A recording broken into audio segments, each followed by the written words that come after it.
Assalamualaikum warahmatullahi wabarakatuh. Pada kesempatan kali ini saya ingin mempresentasikan seminar proposal skripsi saya yang berjudul Aplikasi Pengenalan Wajah untuk Kehadiran Kuliah Menggunakan Transfer Learning Teroptimasi.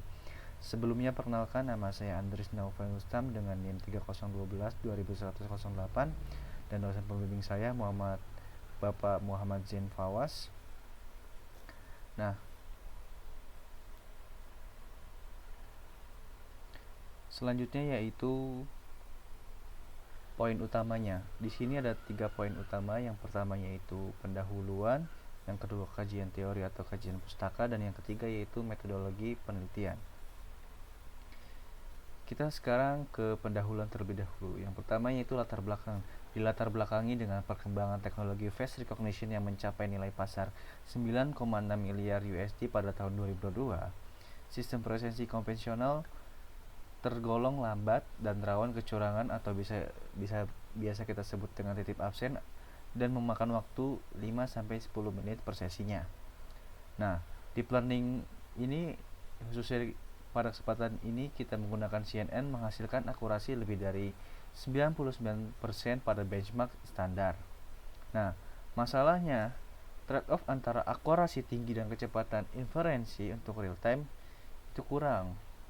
Nah, gapnya antara penelitian saya dan penelitian terdahulu yaitu optimasi classifier ANN pada arsitektur transfer learning belum banyak dieksplorasi. Nah, dari latar belakang tersebut, saya pun mengidentifikasi masalahnya apa saja. Di sini saya mendapatkan 3.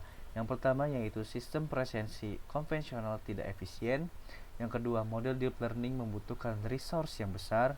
Dan yang ketiga, optimasi classifier belum optimal.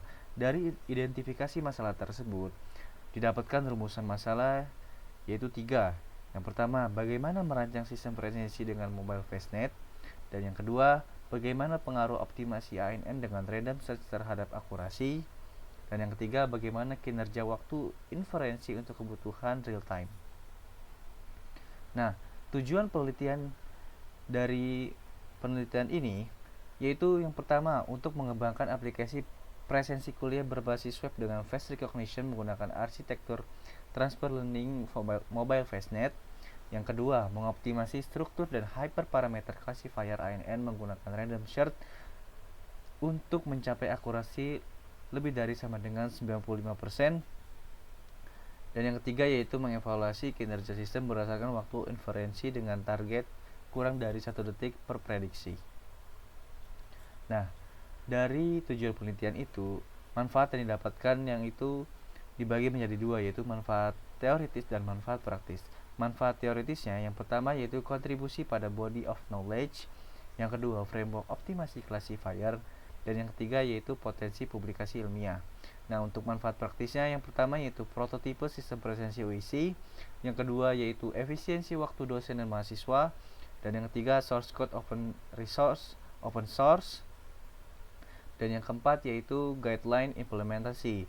Untuk source code open source ini yaitu untuk model transfer learning yaitu mobile fastnet. Lanjut ke kajian teori atau kajian pustaka dan variabel penelitian variabel penelitiannya. Nah, kajian teori yang saya munculkan di kajian teori yang pertama yaitu teori terkait face recognition atau teknologi identifikasi berbasis karakteristik wajah. Yang kedua yaitu transfer learning, yaitu memanfaatkan model pre-train untuk domain baru. Yang ketiga yaitu teori tentang mobile fastnet. Nah, di mobile fastnet ini ada lightweight CNN 1 million params dengan depth-wise separable convolution. Terus yang keempat yaitu ANN classifier-nya, di mana dense layer untuk klasifikasi multiplex, karena di sini saya akan menggunakan 30-40 mahasiswa. Lalu random search, metode optimasi HP parameter lebih efisien daripada grid search. Di sini mungkin kalau bisa dibandingkan, random search ini lebih bagus dibandingkan grid search pada metode optimasi heuristik. Nah, untuk selanjutnya yaitu variabel penelitiannya. Di sini ada independent dan dependent. untuk independennya itu struktur ANN-nya dan hyperparametersnya, dan untuk dependennya itu akurasi dan waktu inferensinya. Selanjutnya yaitu metode penelitian. Nah, untuk jenis metode penelitian ini yaitu jenisnya kuantitatif eksperimental. Nah, untuk desainnya itu development and evaluation dengan iterasi optimasi. Untuk populasinya yaitu mahasiswa informatika angkatan 2022 Universitas Internasional Indonesia. Untuk sampelnya itu saya mengambil 30 sampai 40 mahasiswa, lalu untuk per mahasiswanya itu 20 gambar atau foto. Nah, maka akan didapatkan 600 sampai 800 citra wajah. Nah, untuk teknik samplingnya itu purposive sampling dengan kriteria itu mahasiswa aktif. Untuk pembagian datanya yaitu 70% train, 15% validation, and 15% testing. Nah, selanjutnya yaitu instrumen dan teknik pengumpulan data. Untuk instrumennya, setiap mahasiswa itu minimal untuk kamera smartphone-nya itu 8 megapiksel. Lalu setiap mahasiswa akan diberikan form informed consent form untuk ketersediaan yang memberikan fotonya untuk kebutuhan penelitian ini, lalu script Python untuk pre-processing, dan untuk trainingnya itu saya menggunakan Kaggle Notebook, di mana saya akan menggunakan GPU Tesla P100. Nah, untuk teknik pengumpulannya sebenarnya ada dua opsi langsung, di mana saya memfoto langsung mahasiswanya ataupun mahasiswanya memfoto dan mengirim datanya ke saya.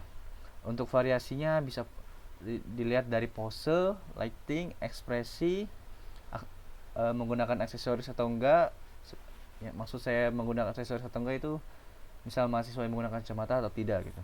Untuk protokolnya itu jarak dari wajah ke kamera itu jaraknya 50 sampai 70 cm. Untuk formatnya itu JPEG dengan resolusi 640 kali 480 pixel. Jadi nanti gambarnya akan saya format ulang menjadi format 640 dikali 480 pixel. Nah, untuk teknik analisis datanya saya ada dua, yaitu metrik akurasi dan metrik waktu. Untuk metrik akurasi saya akan analisis datanya dari akurasinya, untuk lalu precisionnya, lalu recall, F1 score, dan yang terakhir confusion metric. Nah, untuk metrik waktunya kita tes menggunakan T-detection, menggunakan MTCNN, lalu T-preprocessing, lalu T-extraction untuk mobile fastnet-nya, T-classification untuk INN-nya, dan target T-total kurang dari 1 detik. Nah, dan yang terakhir yaitu jadwal dan sistematika penelitian. Untuk timelinenya dari bulan Februari hingga bulan Juni, yaitu 5 bulan. Yang pertama, pada bulan pertama saya studi literatur terlebih dahulu dan pengumpulan data, lalu pre-processing dataset. Yang kedua yaitu bulan kedua untuk transfer learning setup dan perancangan classifier. Bulan ketiga yaitu optimasi random search dan training model. Bulan keempat itu evaluasi dan implementasi web. Bulan kelima itu testing, revisi, dan penulisan laporan. Nah, untuk sistematika penulisannya yaitu saya dari bab 1 pendahuluan dulu, lalu bab 2 kajian pustaka, bab 3 metodologi, bab 4 hasil pembahasan, dan bab 5 penutup. Mungkin hanya itu saja presentasi terkait seminar proposal. Mohon maaf apabila banyak salah kata. Terima kasih.